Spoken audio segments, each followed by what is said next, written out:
मैं अपने घर के आंगन में बैठी सब्जी काट रही थी जब मैंने देखा कि मेरी जवान जहां बेटी कमरे से बाहर निकली तो अजीब तरह से लंगड़ा लंगड़ा के चल रही थी।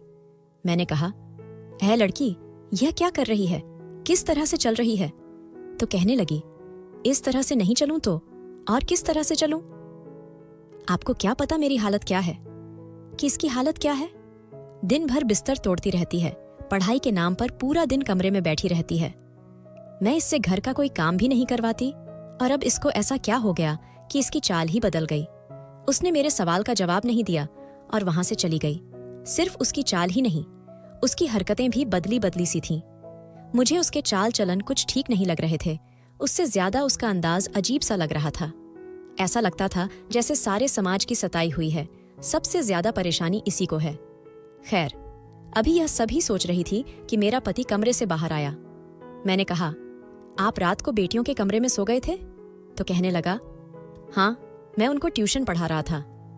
तो वहीं पर सो गया और अजीब तरह से आंगड़ाई लेने लगा। मैंने कहा, आपको जवान बेटियों के कमरे में सोने की क्या जरूरत थी? मुझे तो लगा कि आप सुबह उठकर काम धंधे पर चले गए। तो कहने लगा, नहीं, अभी काम पर जाऊंगा। वह मेरा मर्द था, मैं उसकी हरकतें पहचानती थी। अजीब तरह की हरकतें कर रहा था। ऐसे लगता था जैसे उसने बहुत अच्छी रात गुजारी है। मेरी बेटियां आजकल कुछ अजीब सी रहती थीं। एक दिन मेरे पास आई और कहने लगी कि अम्मा, तुझे क्या बताएंगे, इस घर में क्या हो रहा है? मैंने कहा, क्या मतलब? तो कहने लगी, यह जो बापू है आके हमारे कमरे में सो जाता है, तुझे पता है यह हमारे साथ क्या करता है? मैंने कहा, क्या करता है? तो उसने ऐसी बात बताई कि मैं अपना सर पकड़ के रह गई। उसने कहा, बापू रोज रात को हमारे साथ। मेरे पति का नाम राजू था, मुझसे उम्र में कम था। सब कहते थे कि तुझे इतना जवान पति कहां से मिल गया? तो मैं कहती थी कि मेरी किस्मत अच्छी है और तुम लोग क्यों जलते हो? राजू कहता था कि उसे अपने से बड़ी उम्र की औरतों में दिलचस्पी है, इसीलिए उसने मुझसे शादी की थी और मेरी जिंदगी उसके साथ बहुत अच्छी गुजर रही थी। घर था, परिवार था, अच्छा पति था, और क्या चाहिए था? उसकी कमाई भी अच्छी थी, घर में पैसे लेकर आता था और मेरे पास भी कुछ पैसे थे जो मैंने जमा किए हुए थे। मैं लोगों के कपड़े वगैरह भी सिया करती थी। अपने हाथ में भी कुछ माल वगैरह होता था। बेटियों की पढ़ाई करवा रही थी। मेरी 3 बेटियां थीं जिनकी उम्र में 1-1 साल का फर्क था, लेकिन पता नहीं चलता था क्योंकि अब तीनों ही जवान हो गई थीं। मेरे पति के साथ संबंध बहुत अच्छे थे। हम लोग पूरे परिवार में मशहूर थे। सब कहते थे कि लज्जो के तो भाग खुल गए हैं। लज्जो जैसे ही किस्मत सबकी नहीं होती। मेरा नाम लज्जो था। दरअसल मेरा नाम लजवंती था, लेकिन प्यार से मुझे लज्जो कहते थे। मैं भी जवान और खूबसूरत थी। 3 जवान बेटियों की मां नहीं लगती थी। मेरी बेटियां भी मुझ पर गई थीं और बहुत ही ज्यादा सुंदर थीं। उनको देखकर मुझे बड़ी खुशी होती थी, इसलिए मैं चाहती थी वह जिंदगी में कुछ बन जाएं। उनकी पढ़ाई करवा रही थी ताकि वह बड़ी अफसर बन जाएं। राजू बहुत पढ़ा लिखा था। वह मेरी बेटियों को खुद ही ट्यूशन वगैरह पढ़ाया करता था, पर आजकल जो इस घर में हालत चल पड़े थे वह कुछ ज्यादा ही अजीब थी। एक रात को राजू अचानक से उठा और कहने लगा, मैं चलता हूं। मैंने कहा, कहां? तो कहने लगा, बेटियों को पढ़ाई करवाने। मैंने कहा, इस टाइम? तो उसने कहा, अरे तुझे नहीं पता, उन लोगों के टेस्ट चल रहे हैं। अब पढ़ाई में क्या दिन और क्या रात, रातों को बैठकर पढ़ाना पड़ता है, तब कहीं जाकर अच्छे नंबर आते हैं। तुझे नहीं पता, आजकल बड़ा कंपटीशन हो गया है रे। मैंने कहा, अच्छा, फिर जल्दी आ जाना। तो कहने लगा, क्यों, मेरे बिना दिल न लगेगा तेरा? मैंने कहा, तेरे बिना मेरा दिल लगता है, तू ही तो मेरा सुहाग है, सब कुछ है तू मेरा। और फिर आज देख, मौसम कितना अच्छा था और तू चल दिया उन्हें पढ़ाने के लिए। उसने कहा, उनकी पढ़ाई ज्यादा जरूरी है मेरी जान, तो फिक्र नहीं कर, हमारे पास तो सारे जिंदगी पड़ी है। कभी कभी मुझे बड़ी खुशी भी होती थी कि उसे बेटियों की बहुत फिक्र थी, वरना उसे क्या था, वह अपने सारे काम तो कर रहा था, पैसे कमा के ले आता था, मुझे भी खुश रखा हुआ था। अगर यह न भी करता तो कोई फर्क नहीं पड़ता, लेकिन मुझे अच्छा लगता था कि उसे हम सबकी इतनी फिक्र है। एक दिन मैं बाजार में जा रही थी, जब मुझे मेरी एक सहेली मिली। उसने कहा, क्या हाल है तेरा और तेरा पति कैसा है? मैंने कहा, ठीक है, बिल्कुल, बड़ी अच्छी जिंदगी गुजर रही है उसके साथ खुश हूं। यह बात सुनकर मेरी सहेली हैरान हुई और कहने लगी कि अच्छा, तेरी जिंदगी अच्छी गुजर रही है, पर मैंने तो कहा था कि तेरी उसके साथ जिंदगी कभी अच्छी नहीं गुजरेगी। मैंने कहा कि हाँ, मुझे याद है, तू तो मेरी शादी वाले दिन मुझे मंडप से उठाने के लिए आ गई थी। तूने राजू को किसी लड़की के साथ पकड़ लिया था ना। लेकिन देख, यह जो मर्द होते हैं ना, इनका शादी से पहले 100 जगह चक्कर होता है, लेकिन वह लड़की इनके लिए सबसे ज्यादा आगे होती है जिससे यह शादी करते हैं। राजू खूबसूरत है, जवान है, उसके पीछे हजारों मरते होंगे, पर शादी तो उसने मुझसे की है। देख, ये जो मर्द होते हैं ना, ये ऐसे ही होते हैं। अब आप कहीं से ऐसा मर्द ढूंढ कर नहीं ला सकते जो बहुत ही अच्छा हो और उसने कभी किसी लड़की को नजर भर के भी ना देखा हो। ऐसा मर्द ढूंढने निकलेंगे ना तो कोई भी नहीं मिलेगा।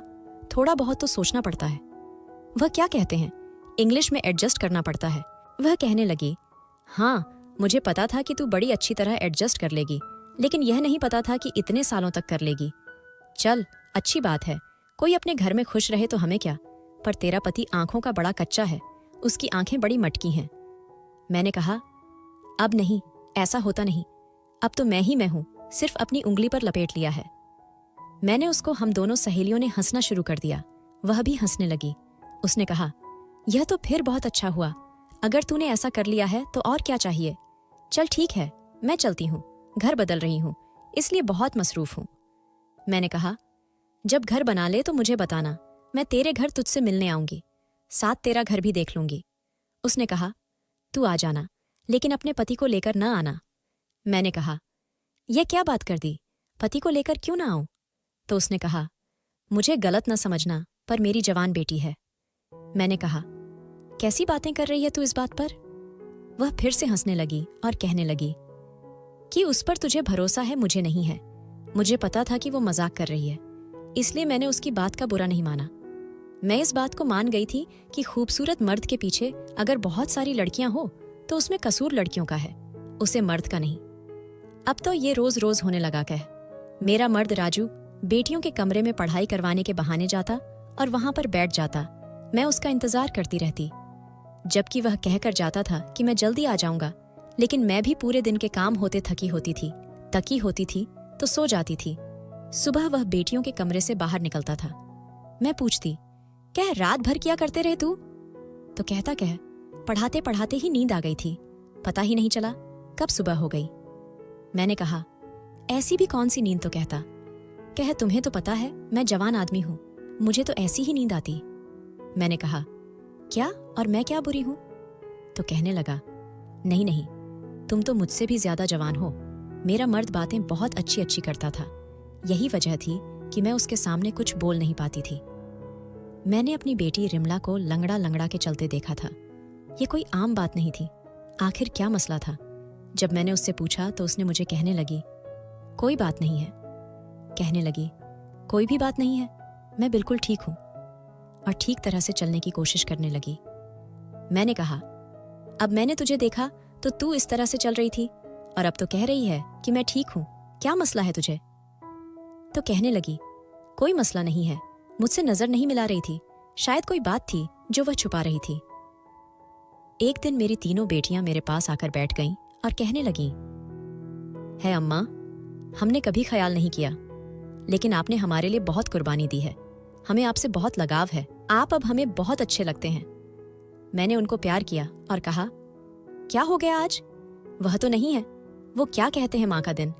तुम लोग आज सारी मेरे पास आकर बैठ गई हो तो कहने लगे कि नहीं, बस हमें एहसास हो गया है कि आप बहुत अच्छी इंसान हैं। आपने हमेशा अपने बारे में नहीं बल्कि हमारे बारे में सोचा है। मैंने कहा, कोई बड़ी बात नहीं, मन तो ऐसी ही होती है, और मुझे तो हमेशा से ही मन बनने का शौक था। तुम लोगों को आज क्या हो गया। थोड़ी देर बाद में देख के हैरान रह गई कि वह तीनों ही रोने लगी, लेकिन जैसे ही राजू वहां पर आया और उसने उन तीनों को देखा तो वह फौरन अपने आंसू साफ करने लगे। मैंने कहा, देख तो, तुम्हारी बेटियां आज कैसे रो रही हैं, पता नहीं इनको क्या हो गया, लगता है इन सब ने कोई इमोशनल फिल्म देख ली है। तो वह हंस पड़ा और उसने कहा कि फिल्म तो नहीं देखी, लेकिन लगता है इनके दिमाग खराब हो गए हैं। उसने यह बात ठीक से नहीं बोली और अपने से डांट भी पीसे। मैंने कहा, तुम क्यों गुस्सा कर रहे हो। तो कहने लगा, इसलिए कि आज रिमला का जन्मदिन है और यह घर में इस तरह का महत्वपूर्ण माहौल बनाकर बैठ गई है। रिमला हैरान रह गई। आज तो सच में ही उसका जन्मदिन था और वह अपना जन्मदिन बहुत खुशी से मनाया करती थी, लेकिन इस बार भूल कैसे गई और मैं भी भूल गई। उसने कहा, लेकिन मैं नहीं भूला था।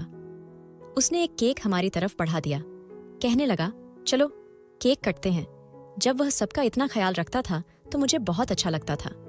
मैंने सोचा कि आज हम एक दूसरे के साथ बहुत अच्छा वक्त गुजरेंगे, पर मैं तो इंतजार ही करती रहेगी और वह बेटियों के कमरे में चला गया। मैंने कहा कि यह पता नहीं इनके टेस्ट कब खत्म हो गए। मेरे पति को मुझसे दूर किया हुआ है, तो कहने लगा कि टेस्ट खत्म हो गए हैं तो आगे पढ़ाई बहुत मुश्किल है, क्योंकि अब फाइनल एग्जाम होने वाले हैं, इसलिए थोड़ी बहुत कुर्बानी तो देनी पड़ेगी। मेरे बातों बातों में यह बात अपनी सहेली को बताइए। उसका घर बन गया था। मैं उसका घर देखने गई थी। उसने कहा कि तुझे ऐसा नहीं लगता कि वह तुझसे ज्यादा तेरी बेटियों से प्यार करता है? मैंने कहा कि और तुझको क्या लगता है? ये तो सब जानते हैं कि मर्द को तो अपने बच्चों से ही ज्यादा प्यार होता है। इसमें ऐसी कौन सी बात है? तो कहने लगी कि नहीं, यह सब कुछ थोड़ा सा अजीब है। कुछ तो ऐसा है जो तू भी देख रही है, पर आंखें बंद करके बैठी है। तेरा बेटियों वाला घर है, तुझे अपनी आंखें हर तरह से खोल के रखनी चाहिए। शायद जो वह मुझे समझाना चाह रही थी मैं ना समझ सकी। मुझे लगा कि वह यह कह रही है कि अपनी बेटियों पर नजर रखा कर क्यों, कि इसके बाद जो हुआ वह बहुत अजीब था। एक दिन रिमला की तबीयत अचानक से खराब हो गई। मैंने कहा कि क्या हो गया? तो कहने लगी, लगता है मैंने कुछ उल्टा सीधा खा लिया। मेरे पेट में बहुत दर्द हो रहा है और मुझे उल्टी भी आ रही है। मैंने कहा कि चल तुझे डॉक्टर के पास ले जाती हूँ। तो कहने लगी कि नहीं, नींबू पानी पी लूंगी तो ठीक हो जाऊंगी। डॉक्टर के पास नहीं जाने का दिल नहीं कर रहा। मैंने कहा कि मरीज का कहाँ दिल करता है डॉक्टर के पास जाने का, लेकिन तबीयत ज्यादा खराब हो गई तो क्या होगा?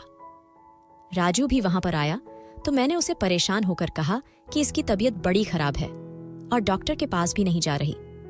उसने कहा कि इतनी भी खराब नहीं है, पढ़ाई की टेंशन की वजह से ऐसा हुआ है, ठीक हो जाएगी, तो परेशान नहीं हो। आगे पीछे तो वह मेरी बेटियों की बहुत फिक्र करता था, पर आज इस तरह से कहने लगा कि जैसे उसको कोई फिक्र नहीं है। उसने कहा, छोड़ दो, थोड़ी देर में ठीक हो जाएगी। मैंने कहा कि यह क्या बात हुई? तो कहने लगा कि जवान लड़की है, जवान बंदा जल्दी ठीक हो जाता है। तू चल मेरे लिए खाना लगा दे, मुझे बहुत भूख लगी है। राजू मेरी बेटियों का इतना ख्याल रखता था कि उसकी यह नानी से हरकत भी मुझे हिलाकर रखकर आज उसने रिमला की फिक्र क्यों नहीं की। रिमला की तबीयत वाकई थोड़ी देर बाद ठीक तो हो गई, लेकिन मैं जब उसके लिए चाय बनाकर कमरे में जाने लगी तो अंदर बैठी अपनी बेटियों की बातें सुनकर मैं दरवाजे पर ही रुक गई। वह कह रही थी कि भगवान करे यह कुत्ते की मौत मरे, इसको सुकून ना आए, शाम शान ले जाने के लिए भी कुछ ना बचे। ऐसा बुरा आदमी हमने अपनी जिंदगी में नहीं देखा और हमारी मान का भी दिमाग खराब कर रखा है। ये बातें सुनकर मैं हैरान रह गई, या किसके बारे में बात कर रही थी? मेरी छोटी बेटी ने कहा कि उसको छोड़ अपने बारे में सोचने। रिमला क्या होगा अगर माँ को यह बात पता चल गई तो वो तो जीते जी मर जाएगी। रिमला कहने लगी कि दिल करता है मैं ही खुदकुशी कर लूं। अब मैंने सोच लिया कि मैं सीधे अंदर चली जाऊंगी और इन सब से पूछूंगी कि ये क्या बातें कर रही हो, लेकिन इससे पहले मुझे राजू ने बुला लिया। मैंने कहा कि वह हमारी बेटियां कुछ अजीब सी बातें कर रही हैं, पता नहीं किसको कोस रही है। बैठकर मुझे लगता है ये रिमला हमसे कुछ छुपा रही है। मैं बोल रही थी कि राजू ने मुझे एक तोहफा दिया और कहा कि तू उनको छोड़ और मेरी तरफ से देख। आज उसका मूड बहुत अच्छा था। उसकी बातों में लग के मैं यह बात भी भूल गई, लेकिन सुबह बहुत बड़ी मुसीबत आई। रिमला बेहोश हो चुकी थी और होश में नहीं आ रही थी। अब तो उसे डॉक्टर के पास ले जाना था, लेकिन राजू अभी भी कह रहा था कि डॉक्टर के पास ले जाने की जरूरत नहीं है। मैंने कहा कि ऐसे कैसे, मेरी बेटी को होश नहीं आ रहा। मजबूरी में उसे डॉक्टर के पास ले गए तो डॉक्टर ने एक टेस्ट किया और उसके बाद घर भेज दिया। कहने लगी कि इसको बहुत कमजोरी हो रही है, लगता है इसमें खाना नहीं खाया। आपको टेस्ट की रिपोर्ट में फोन पर बता दूंगी। 2 घंटे के बाद डॉक्टर का फोन आया और बस उसके बाद तो जैसे हम सभी की जिंदगी बदल कर रह गई थी। डॉक्टर ने बात ही ऐसी बताई थी। जब मैंने यह बात सुनी तो मैंने फोन रखा और रिमला के कमरे में कदम रखा और कहा कि इस दिन के लिए तुझे पढ़ाया लिखाया था, तुझे आजादी दी थी कि तू ये सब कुछ करें।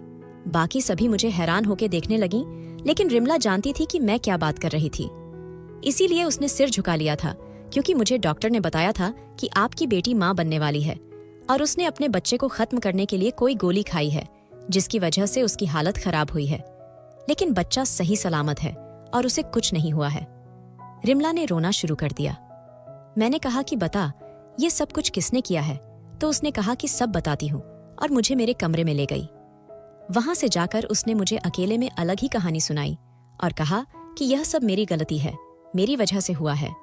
मैंने कहा कि ऐसे कैसे, किसी और का कसूर नहीं है, बता कौन है वह लड़का, उसी के साथ तेरी शादी करवाऊंगी।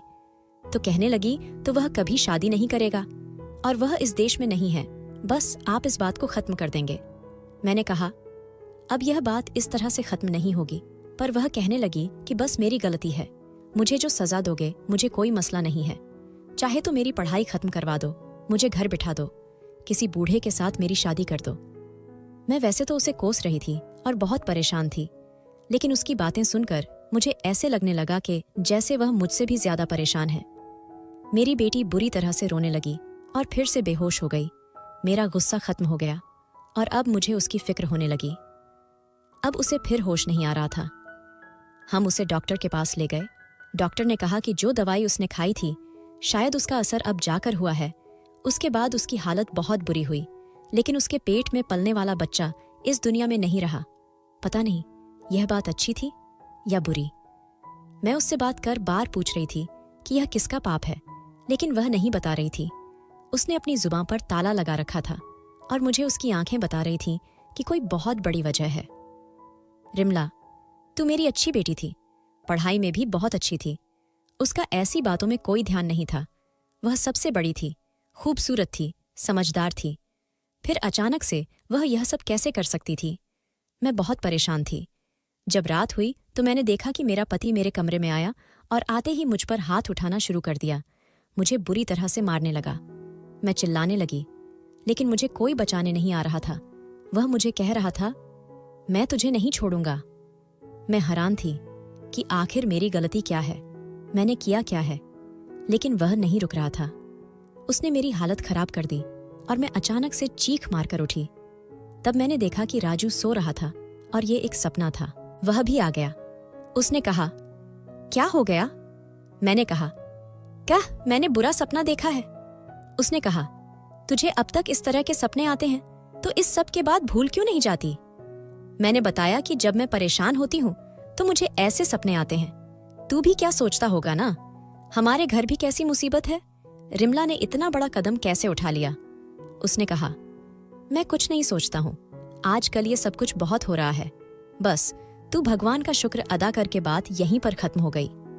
उसकी हालत भी अब पहले से ठीक है और वह मामला भी खत्म हो गया, नहीं तो हम किसी को मुंह दिखाने के काबिल नहीं रहते। मैंने कहा कि अब कौन सा मुंह दिखाने के काबिल रहे हैं, पता चल जाता कि आखिर ये सब कुछ किया किसने है। उसने कहा, कह पता चल जाता तो क्या हो जाता, कोई भी अपनी गलती की जिम्मेदारी लेने को तैयार नहीं होता, लेकिन तू शुक्र करके जो होना था हो गया। अपनी बाकी की बेटियों को संभाल कर रखना होगा। मैंने कहा कि अब उसको पढ़ाएंगे नहीं, बस इस दवा परीक्षा में बैठा कर, उसके बाद सब खत्म। तो उसने कहा, नहीं नहीं, इसमें उसकी कोई गलती नहीं है। मैंने कहा, कह तुम्हें उसकी इतनी फिक्र क्यों है? तो वह कहने लगा कि फिक्र नहीं करूं तो क्या करूं। मैं अपनी खुशी सहेली के घर गई और परेशानी में उसको सब कुछ बता दिया। वह थोड़ी सी उलटी सी की बातें जरूर करती थी, लेकिन थी तो मेरी अच्छी सहेली, बहनों जैसी थी। उसने कहा, मैं तुझे पहले ही कह रही हूं कि मसला बाहर नहीं, तेरे घर के अंदर ही है।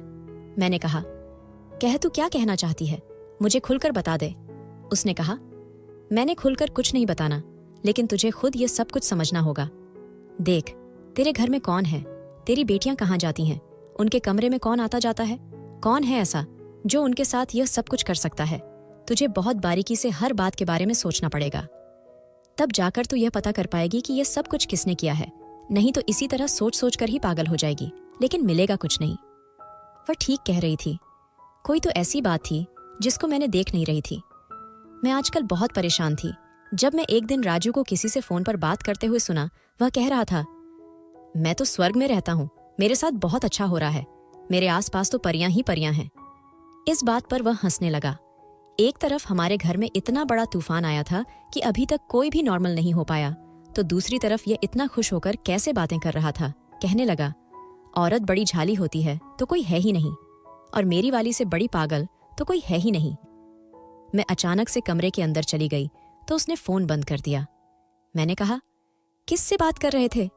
तो कहने लगा, वह मेरी मौसी है ना, गोरखपुर वाली, उससे बात कर रहा था। मैंने कहा, आज उसको तेरी याद कैसे आ गई? तो कहने लगा, बस आ गई होगी, याद साफ पता चल रहा था कि वह झूठ बोल रहा था, और कोई बहुत बड़ा झूठ बोल रहा था। उसके दिमाग में इतना कुछ चल रहा था कि उसको यह पता ही नहीं चला कि वह अपनी रिश्तेदार के बारे में मुझे यह कह रहा है कि वह जिंदा है, जबकि वह तो मर चुकी थी। मुझे अचानक से मेरी सहेली की बातें समझ आने लगीं। वह इशारा किस तरफ कर रही थी? अब मुझे समझ आ गया। राजू ही तो था जो मेरी बेटियों के कमरे में जाता था और मैं बेफिक्र होकर सो जाती थी। अब मेरे पास एक ही रास्ता था। अगर राजू से सवाल करती तो वह झूठ ही बोलना था। मुझे यह जानने के लिए एक बढ़िया से प्लान की जरूरत थी कि वह कमरे में क्या करता था, और मेरे दिमाग में प्लान आ चुका था। मैंने सोच लिया था कि मैं चुपके से अपनी बेटियों के कमरे में छुप जाऊंगी। सुबह मैंने उनके कमरे में एक अलग से अलमारी रखवा दी। वह कहने लगी, क्या अम्मा, इस अलमारी को यहां क्यों रख रही हो? तो मैंने कहा, तो बाहर जगह नहीं है, इसलिए। मेरा इरादा उसी के पीछे छुपने का था, क्योंकि अगर मैं उसके पीछे छुपी होती तो किसी को पता न चलता कि मैं वहां पर खड़ी हूं। शाम हुई तो मैंने आज उसे कहा कि मैं अपनी सहेली के घर जा रही हूं। उसके घर में जागृता है, माता रानी की पूजा है, रात वहीं पर गुजरूंगी। उसने कहा, हाँ चली जाओ, अच्छा है, तुम्हें भी अच्छा लगेगा। मैंने कहा, हाँ बड़ी परेशान हूं, इसलिए जा रही हूं। मैं चाहती थी कि वह यह सोचे कि मैं घर पर नहीं हूं, ताकि वह बेफिक्र हो जाए और जो भी करना चाहता है खुलकर करे। जबकि मैं शाम होते ही अलमारी के पीछे छुप गई। मेरी बेटियों ने खाना खाया और वह कमरे में ही बैठे थीं। जैसी ही रात हुई तो कुछ ऐसा हुआ कि मैं हैरान रह गई। राजू कमरे में दाखिल हुआ। इसमें ऐसी कोई बात नहीं थी। वह इस समय उन्हें पढ़ाया करता था, पर उसने आते ही कहा, बस करो, यह पढ़ाई और काम पर लोगों। मैंने कहा, यही क्या कह रहा है कि पढ़ाई बस करो? यह तो इनको आता ही पढ़ाने के लिए था। उसके बाद उसने मेरी छोटी बेटी को कहा, आज तेरी बारी है फिर। वहां वो सब होने लगा जो देखकर मुझे ऐसा लगा कि मेरे घर को नर्क बना दिया है और मेरी बेटियां इसके हाथों में इस्तेमाल हो रही थीं। वह मेरी बेटियों के साथ बहुत बुरा कर रहा था और मेरे ही घर में मेरी ही नाक के नीचे कर रहा था, और मैं यह सोचती थी कि उन्हें पढ़ाता है। मैंने अपने फ़ोन से उसकी वीडियो बना ली, क्योंकि यह ज़रूरी था। थोड़ी देर बाद वह वहां से चला गया और मेरी बेटियां बैठकर रोने लगीं। इसका मतलब वो बच्चा जो रिमला की कूंख में था, वो भी मेरे पति का था। आज मुझे वो दिन याद आ गया जब मैंने राजू से शादी करने का निर्णय लिया था और सब ने मुझे रोका था, मना किया था। कह, ऐसा न कर, मेरा पहले पति इस दुनिया से चला गया था। वह बहुत निर्दयी इंसान था, रोज मुझ पर हाथ उठाता था, बिना वजह ही मुझे मारने लगता था। कहता था, तू लड़कियां पैदा करती जा रही है और मुझे बेटा चाहिए। उसने मुझे एक दिन भी खुश नहीं रखा और मेरा जीवन बर्बाद कर दिया। ये तीनों बेटियां उसकी ही थीं। उसके देहांत के बाद मेरी जिंदगी में राजू आया, जवान और कम उम्र का लड़का, जिसे मुझसे पागलों जैसी मोहब्बत थी। पर आज समझ आया कि उसको मुझसे कोई मोहब्बत नहीं थी। वह तो किसी और काम से आया था। उसे तो एक तीर से 4 शिकार करने थे, एक में और मेरी 3 जवान बेटियां। मैं फूट फूट कर रोने लगी। मुझे सब लोगों ने रोका था। सब ने कहा था, लाजो तू पागल हो गई है, स्वार्थी बन गई है, सिर्फ अपने बारे में सोच रही है, अपनी बेटियों के बारे में नहीं सोच रही। मैंने कहा, लेकिन क्यों ना सोचूं अपने बारे में? मेरे पहले पति ने मुझे बहुत तंग किया, मुझे इंसान नहीं समझा। क्या मेरे सीने में दिल नहीं है कि मेरी इच्छा ही नहीं है? अगर मैं उससे शादी करना चाहती हूं तो तुम सबको क्या है? और शादी के बाद राजू ने हमेशा मेरी बेटियों को अपनी बेटी समझा था, लेकिन यह सब कुछ एक नाटक था। वैसे तो उनका बहुत ख्याल रखता था, मैं तो भूल ही गई थी उनका बाप नहीं है। इतना ख्याल तो उनके अपने बाप नहीं रखा था, लेकिन उसने यह साबित कर दिया कि सौतेला बाप कभी अपने बाप की जगह नहीं ले सकता। मेरा कसूर यही था कि मैंने उस पर बहुत ज्यादा भरोसा किया था। मुझे ऐसा नहीं करना चाहिए था। इसलिए कहते हैं, सब कुछ कभी एक जैसा नहीं रहता। मुझे सोचना चाहिए था, गलती मेरी थी। वह वहां से चला गया और मैं अपनी बेटियों के सामने आ गई। मुझे देखकर वह हैरान रह गई और उनको पता चल गया कि मैं सब कुछ जानती हूं। मैंने कहा कि तुम सबने मुझे बताया, क्यों नहीं बताई तो सही।